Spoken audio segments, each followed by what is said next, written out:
അതാ പോണം. ഇവിടെ ആര് ജയിക്കണം? അങ്ങനെയൊന്നുമില്ല.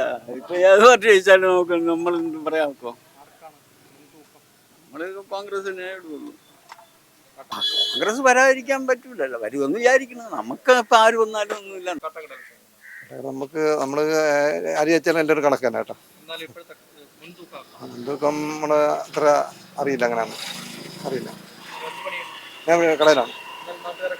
ആ അതാണ് നമ്മള് കട നിൽക്കുന്നുണ്ട്. മറ്റേ കടയ്ക്കകത്താരും ഒന്നും സംസാരിക്കാറില്ല. പുറത്തൊക്കെ ആണെങ്കിൽ അറിയാമല്ലോ.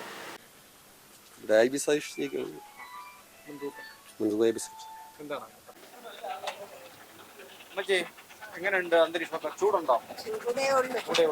കച്ചവടമൊക്കെ എങ്ങനെയുണ്ട്? കച്ചവടമൊക്കെ എന്തൊരു നമ്മളെ വയസ്സുകാലത്ത് നമുക്ക് രണ്ടുപേരും ചെലവിന് നടക്കും. എത്ര വയസ്സായി? വയസ്സ് പറയില്ല, എന്നാലും വയസ്സ് 68ആയി. എന്നാലും ജോലി ചെയ്ത് ജീവിക്കുക. മക്കളെ കൈ നീട്ടാ ജോലി ചെയ്ത് കഴി കിടക്കണ മക്കള് ഒരു മോളെ എത്രാമത്തെ വോട്ടാണ് ഇപ്രാവശ്യം ചെയ്യുന്നത്? അതെനിക്ക് അറിഞ്ഞൂടാ. ഇവിടെ ആര് ജയിക്കും? അതും എനിക്ക് പറയാൻ പറ്റൂല. എനിക്ക് പറയാൻ പറ്റൂല. എനിക്ക് അറിഞ്ഞൂടാ കേട്ടോ. അത് ബിജു എന്നൊക്കെ പറയുന്നു. നമ്മുടെ ഇലക്ഷൻ എങ്ങനെയുണ്ട്? ഇലക്ഷനെ കുറിച്ചൊന്നും പറയാൻ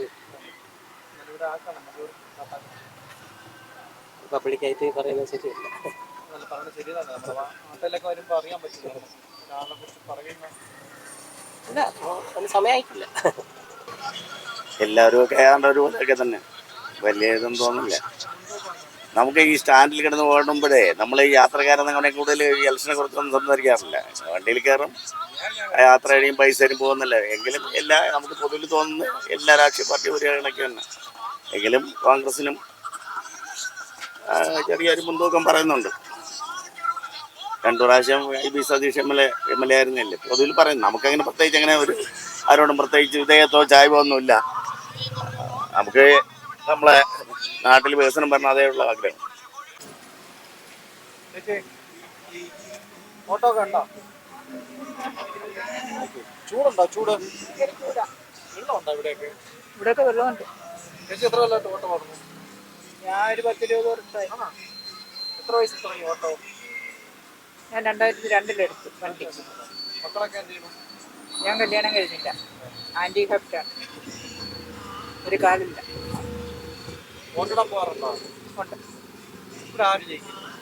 അത് പറയാൻ ഒക്കില്ല. ആര് ജയിച്ചാലും നമുക്ക് ഓട്ടോ ഓടുന്ന ആളായതുകൊണ്ട് ഒരു മുൻതൂക്കം പറയാൻ പറ്റൂല. വണ്ടിക്കകത്തിരുന്നാലും പറയാറില്ല.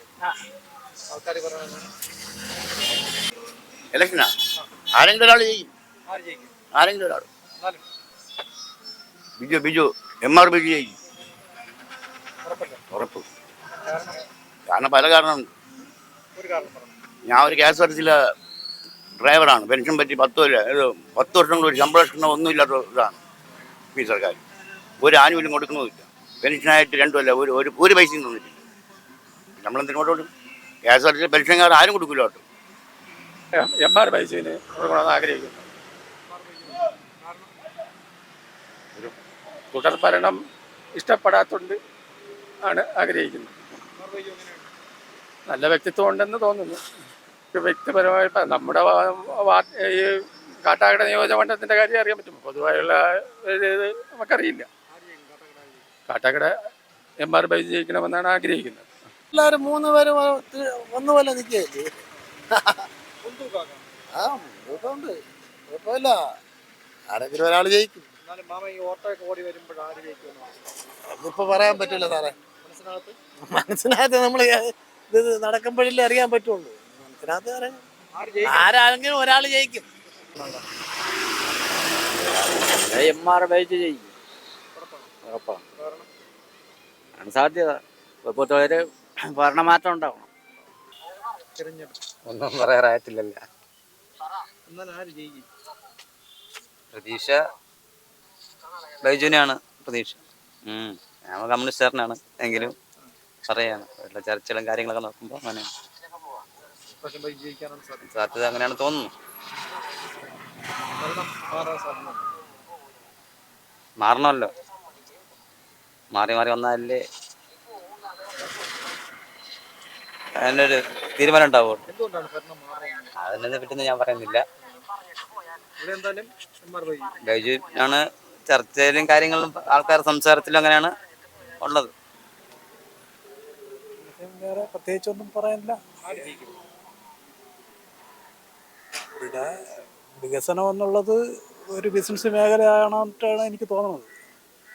അതുകൊണ്ട് ഇനിയിപ്പോൾ ഒരു മാറ്റം ഉണ്ടാവും. എന്നാൽ ആര് ജയിക്കും? വികസനം എങ്ങനെയാണെന്ന് നോക്കിയാൽ അറിയാൻ പറ്റും. അതിപ്പോഴും വിലയിരുത്തി നോക്കിയിട്ട് IB തന്നെ. എം.ആർ. ബൈജുവിന് എന്തെങ്കിലും സത്യം? MR ബൈജുവും പിടിക്കും. IBക്ക് ഭൂരിപക്ഷം കുറവായിരിക്കും. എങ്ങനെയുണ്ട് ഇലക്ഷന്റെ അന്തരീക്ഷം? ഇലക്ഷൻ കൊള്ളാം. ആര് ജയിക്കണമെന്നാണ് ഇവിടെ ബൈജു ജയിക്കുമെന്ന് പറയുന്നു. ട്രെൻഡ്? ആ, ഭരണമാറ്റം വരുമോ? ഭരണമാറ്റം വരും. പ്രാവശ്യം ഉണ്ടാവും. ഇലക്ഷൻ നന്നായി നടക്കുന്നുണ്ട്, കുഴപ്പമില്ല. നല്ല ടീം സ്പിരിറ്റോടെ നിൽക്കുകയാണ്. ആര് ജയിക്കും? ഇവിടെ UDF ആണ് ജയിക്കാൻ സാധ്യത.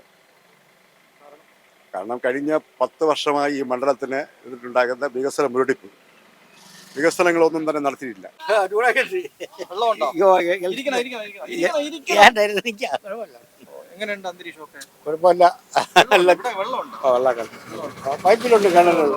കടലിലൊക്കെ വെള്ളമുണ്ടോ? കിണറുണ്ട്. ഓട്ടോ എങ്ങനെയുണ്ട്? ഓട്ടോ എങ്ങനെയുണ്ട് ഇലക്ഷനൊക്കെ എങ്ങനെയാണ്? 3 പാർട്ടി ഒരേ കണക്കിന് നിൽക്കാൻ ആര് ജയിക്കുമെന്ന് തോന്നുന്നു? ജയിക്കാനുള്ള സാധ്യത. വികസനങ്ങളൊക്കെ ചെയ്തിട്ടുണ്ട്. നല്ല കാര്യങ്ങളൊക്കെ ചെയ്തിട്ടുണ്ടല്ലോ. പിന്നെ ഇപ്പൊ ഓരോരുത്തർ ഓരോ രീതിയിൽ വെക്കും പറഞ്ഞുകൊണ്ട് നടക്കുന്നുണ്ട്. ഇലക്ഷനൊക്കെ എങ്ങനെയുണ്ട്? പോണം അവരാവില്ല.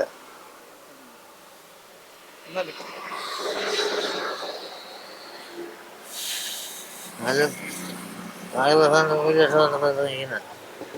ബൈജു ഭരണമാറ്റം ഉണ്ടാവും. ആ? ഭരണമാറ്റം ഉണ്ടാവും. ഭാഗ്യമൊന്നും അടിച്ചിട്ടില്ല. എന്നാലും എന്നാലും 60-70 രൂപ അടിച്ചിട്ടുണ്ട്. ലക്ഷത്തിൽ കൂടുതൽ 1 ലക്ഷത്തിൽ കൂടുതൽ അടിച്ചിട്ടില്ല. അടിക്കും അടിക്കണം. അടിക്കണം. എങ്ങനെയുണ്ട് അന്തരീക്ഷം? അന്തരീക്ഷം നല്ല ചൂടാണ്, ഭയങ്കര ചൂട്, പൊടിയുണ്ട്. അന്നത്തെ വീട് അവിടെ അടുത്ത് തന്നെ, ഇവിടെ 1 കിലോമീറ്റർ. എങ്ങനെയുണ്ട് ഇലക്ഷൻ? പക്ഷെ കുഴപ്പമില്ല, ഇവിടെ ആര് ജയിക്കും? അത് പറയാൻ പറ്റൂല. എന്നാലും ഉദ്ദേശം അത് പറയാൻ പറ്റൂല. നിരന്തരം ആൾക്കാരുമായിട്ട് സമ്പർക്കമുള്ള ആളല്ലേ, ആർക്കാണ് മുൻതൂക്കം? നമുക്ക് അങ്ങനെ ഇവിടെ പറയാൻ പറ്റൂല. ആൾക്കാർ പറയുന്നത് അങ്ങനെയൊന്നുമില്ല.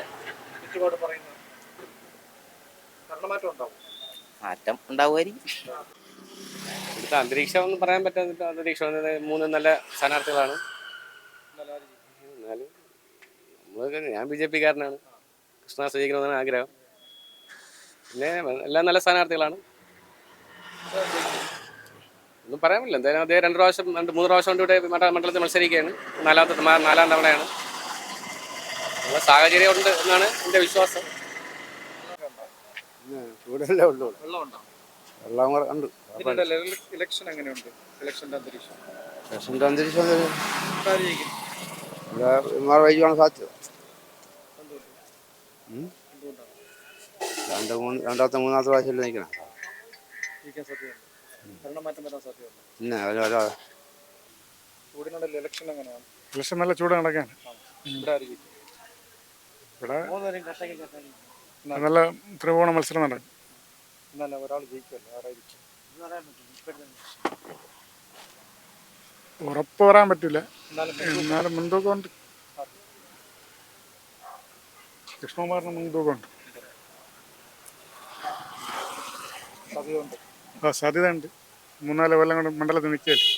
എന്നുള്ളത് 3 പേർക്ക് ഒരു ഇതുപോലെ മെജോറിറ്റി ആണെന്നാണ് തോന്നുന്നത്. അങ്ങോട്ടും ഇങ്ങോട്ടും മത്സരിച്ച് നിൽക്കുക, ആരും ഒരാളെ ജയിക്കത്തുള്ളൂ. അതിൽ ആർക്കാണെന്ന് പറയാനില്ല. കാര്യം ഇവിടെ ത്രികോണ മത്സരം പോലെ നമ്മുടെ ഈ ഭാഗത്തെല്ലാം ആ രീതിയിലാണ്. മുൻതൂക്കം എന്ന് പറയാൻ ഈ MR ബൈജുവിന് ചെറിയൊരു മുൻതൂക്കം പറയുന്നുണ്ട്.